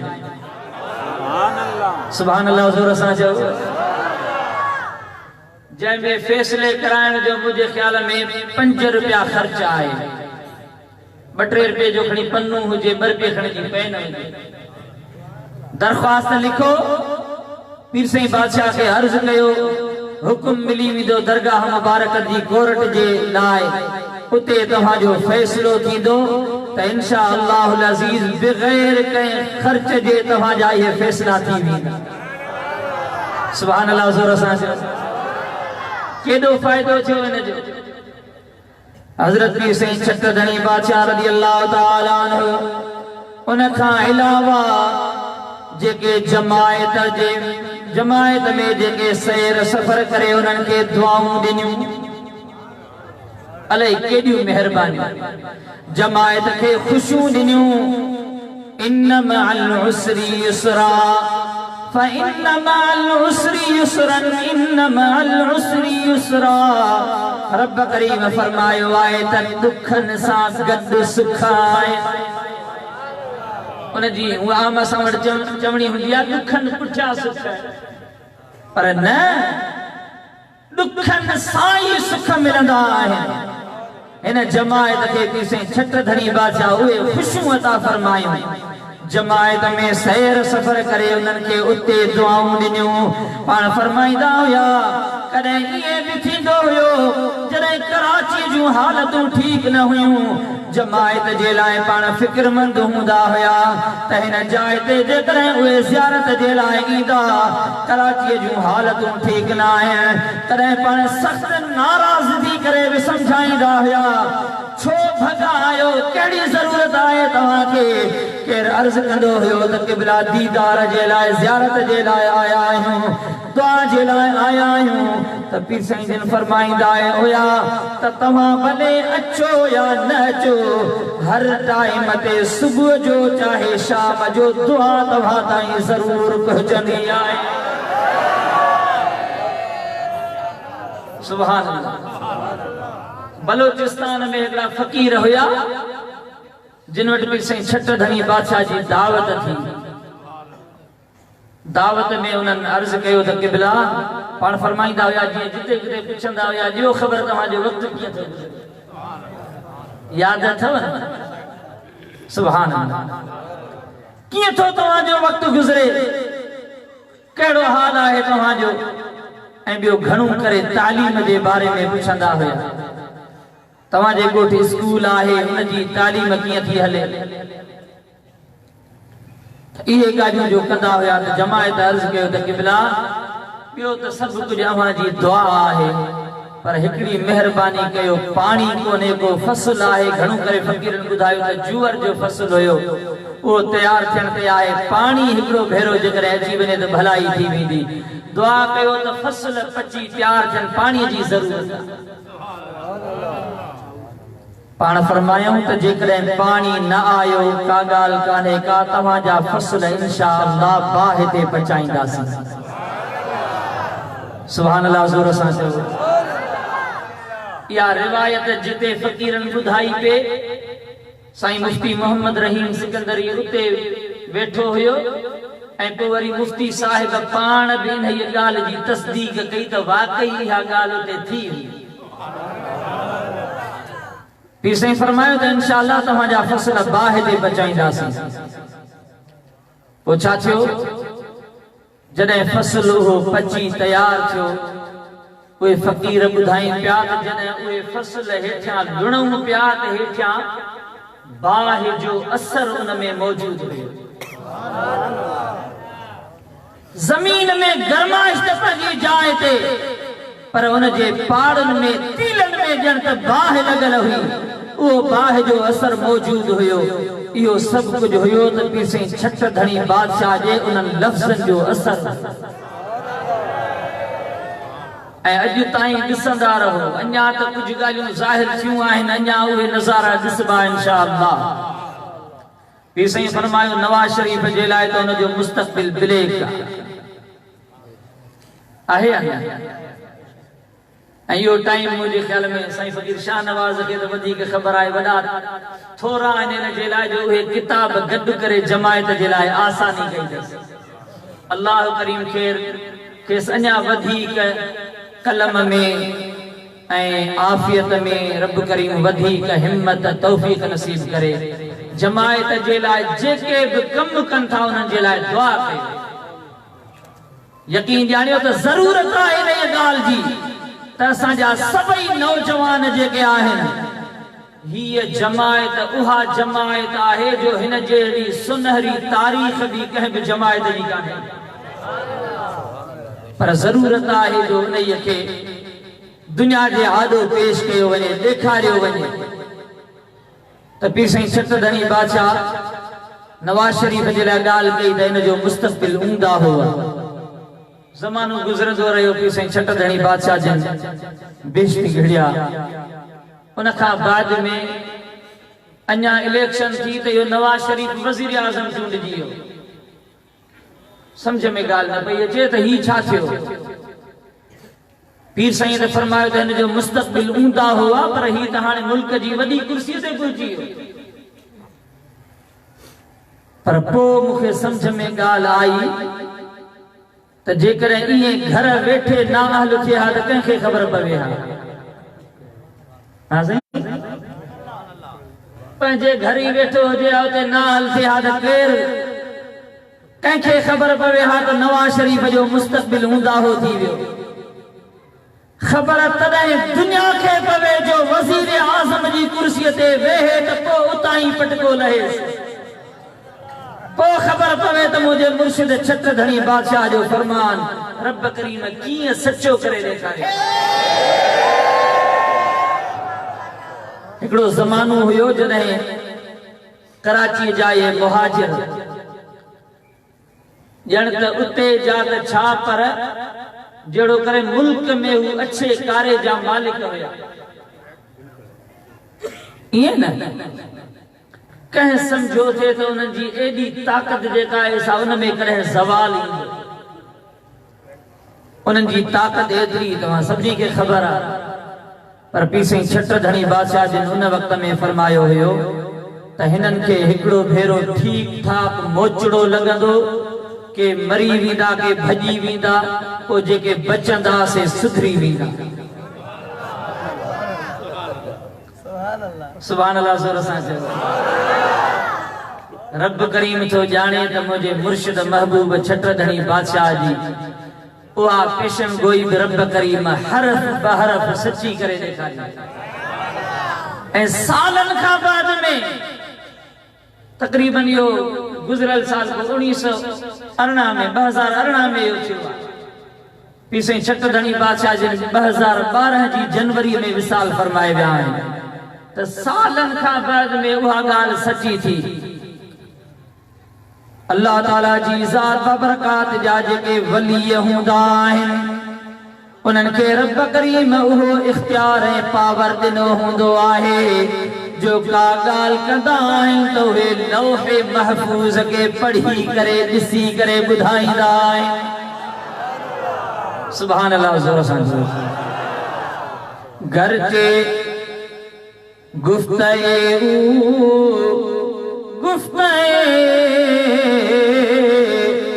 अल्लाह बुवद घर के अज़हुल में अब्दुल्लाह बुवद उन्हनि जो जेको फरमान हूंदो आहे सो हकीकत में अल्लाह जो पैगाम हूंदो आहे। भले ओ बाने जी ज़बान मां ई निकरंदो आहे अल्लाह जे बाने जी ज़बान मां उहे लफ़्ज़ निकरंदा आहिनि पर उहो हकीकत में इल्हाम रब करीम जो हूंदो आहे। सुभान अल्लाह जो ज़ोर सां। हबीब करीम सल्लल्लाहु अलैहि वसल्लम जा प्यारा उम्मतियो मूं अर्ज़ पे कयो त अल्लाह जा वली उहे हूंदा आहिनि जिन ईमान आंदो ऐं परहेज़गारी इख्तियार कई। ईमान आणण खां पोइ छा कयूं? परहेज़गारी इख्तियार कयूं। अॼुकल्ह असां वटि छा हूंदो आहे आम जाम इहो थी पियो आहे बस चादर ढकण अॼुकल्ह पीर थियण ॾाढो सवलो आहे समझो था न। अल्लाह करीम बचायो जो हिन जमायत में थियायूं न त हींअर असीं वॾा पीर हुजूं हा माण्हू ईअं ई असांजे पुठियां निकिरी पवनि हा नारो हणी करे खोड़ सारा मौलवी एॾा हूंदा बसि रुगो पटका त हूअं ॿधा पिया रुगो चादर विझण जी देरि आहे। अॼुकल्ह देरि थिए कान थी पीर ठहण में पर अल्हम्दुलिल्लाह रोज़े धणीअ जी जमायत में ईअं कोन्हे। इन जमायत में कहीं बुजुर्ग कहीं दरवेश कहीं आलिम जा बालका जरूर हूंदा आहिनि पर मुरीद सभई हज़रत रोज़े धणीअ जा आहियूं। चओ सुभान अल्लाह। नारो लगायो ज़ोर सां विलायत। सो अर्ज़ कयमि पियो त अॼुकल्ह पीर ठहण ॾाढो सवलो आहे रुगो चादर मथां रख त ख़ल्क़ पुठियां लॻी पवंदी अंदर जी ख़बर अल्लाह खे आहे पर अल्लाह ताला जी ज़ात बरकात वलियन जी निशानी ॿुधाए छॾी आहे। हर कंहिं जे पुठियां इहे लॻी न पओ पर परखियो ॾिसो त हिन में छा आहे हिन जो बैकग्राउंड छा आहे ॾिसो सही। अल्लाह जो शुक्र आहे जो रब करीम हज़रत रोज़े धणी जी दामन नसीब कई। दुआऊं ॾियो वॾनि खे जेके इहो दर ॾेखारे विया। अल्लाह करीम हुरन फ़कीरन जे मुजाहिदन उन्हनि वॾनि ते बि रहमतूं नाज़िल फरमाए त हीअ जमायत अल्हम्दुलिल्लाह हिन हुन जे पुठियां भॼंदी कान्हे का जो हिननि जा अॻुवान इमाम रहबर रब करीम अहिड़ा ॾेई छॾिया आहिनि जो ॿिए पासे वाझाइण जी ज़रूरत ई कान्हे का। ज़ोर सां नारो लॻायो। पर रब करीम निशानी ॿुधाए छॾी त यादि रखो अल्लाह जा वली कहिड़ा आहिनि अल्लज़ीन आमनू व कानू यत्तक़ून जिन ईमान आंदो ऐं परहेज़गारी इख्तियार कयूं। परहेज़गारी छा हूंदी आहे? परहेज़गारी जो मतिलबु आहे त माण्हू गुनाहनि खां बची रहे अल्लाह जे फरमाननि ते अमल कंदो रहे रसूलुल्लाह जे सुन्नतुनि ते अमल करे। रब करीम तो जाने मुझे मुर्शिद हजरत भी सही छट धड़ी बादशाह रज़ी अल्लाह ताला ने फरमायो मां बे वडो मानू आया मुझे मथा बे वडा रब करीम जा करम आए। चान मुझे मथा रब करीम जा वडा थोरा आहिनि। हजरत भी सही छट धड़ी बादशाह रज़ी अल्लाह ताला ने एकड़ो बेरो ये भी फरमायो तब गुनाह अल्लाह जे फज़ल सां मुखा थींदो कोन्हे को। इहा ई विलायत जी निशानी आहे। अल्लज़ीन आमनू व कानू यत्तक़ून जेके ईमान जिन आंदो ऐं परहेज़गारी इख्तियार कयाऊं त पीर साईं छट धणी बादशाह फरमायो त गुनाह अल्लाह जे फज़ल सां मुखा थींदो कोन्हे। रसूलुल्लाह सल्लल्लाहु अलैहि वसल्लम जे बचड़े हजरत पीर साईं रोज़े धणी रज़ी अल्लाह ताला अन्हु फरमायो त जेको बि मूंखे साल जी गारंटी ॾे त साल में कूड़ कोन ॻाल्हाईंदो, पाण फरमायूं त मां उन जे वलीय हुजण जी ज़मानत थो ॾियां। समझो था न, केर चवे ज़मानत ॾे त साल पूरो कूड़ कोन ॻाल्हाईंदुसि, पोइ त ख़ुदा कंदो त एसि ताईं हुन जे मथां एॾियूं महिरबानियूं थी वेंदियूं जो अॻिते कॾहिं बि कूड़ कोन ॻाल्हाईंदो। पर साल ज़रूरी आहे त उहो परहेज़ करे। कूड़ वॾी बुरी ॻाल्हि आहे, रब करीम सल पनाह में रखे।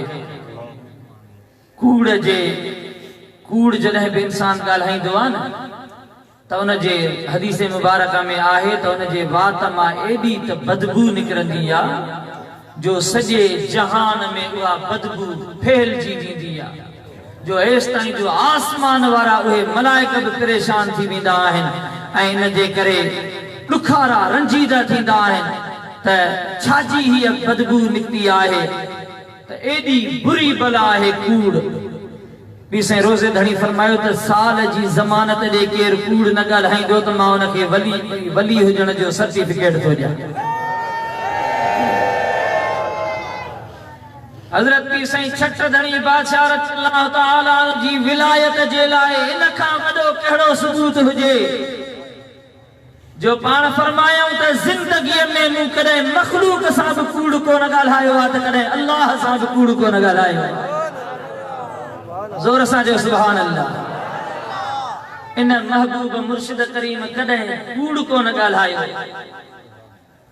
त इहा विलायत आहे अल्लज़ीना आमनू व कानू यत्तकून, जेके जिन ईमान आंदो परहेज़गारी इख्तियार कयाऊं उन्हनि ते न को ख़ौफ़ आहे न उहे ग़मगीन थींदा। ख़ौफ़ त पीर साईं छठ धणी बादशाह खे कंहिंजो हुयो ई कोन। सुभान अल्लाह। वॾा जेके बि हुजनि वॾियुनि जायुनि ते वेठल उहे सभई पीर साईं जे हिकिड़े बयान खां पिया ॾकंदा हुया त मुंहिंजे लाइ कुझु चई न वियो, पर मुंहिंजे महबूब मुर्शिद करीम खे कंहिंजो बि ख़ौफ़ कोन हुयो। जेके सिर्फ़ अल्लाह खां डिॼंदा आहिनि त पूरी मखलूक उन खां डिॼंदी। अल्लाह करीम जे हुज़ूर में दुआ था कयूं त शल रब करीम पंहिंजे महबूब जे सदके में असांखे मुर्शिदनि करीमनि जी ॾसियल राह ते हलण जी तौफ़ीक़ नसीब फरमाए। शल अल्लाह करीम उन्हनि मुर्शिदनि करीमनि जे फैज़ बरकतनि मां असांखे मुस्तफ़ीज़ थियण जी तौफ़ीक़ नसीब फरमाए। आमीन बिजाहि नबील अमीन सल्लल्लाहु अलैहि वसल्लम व आखिर दावाना अनिल हम्दुलिल्लाहि रब्बिल आलमीन।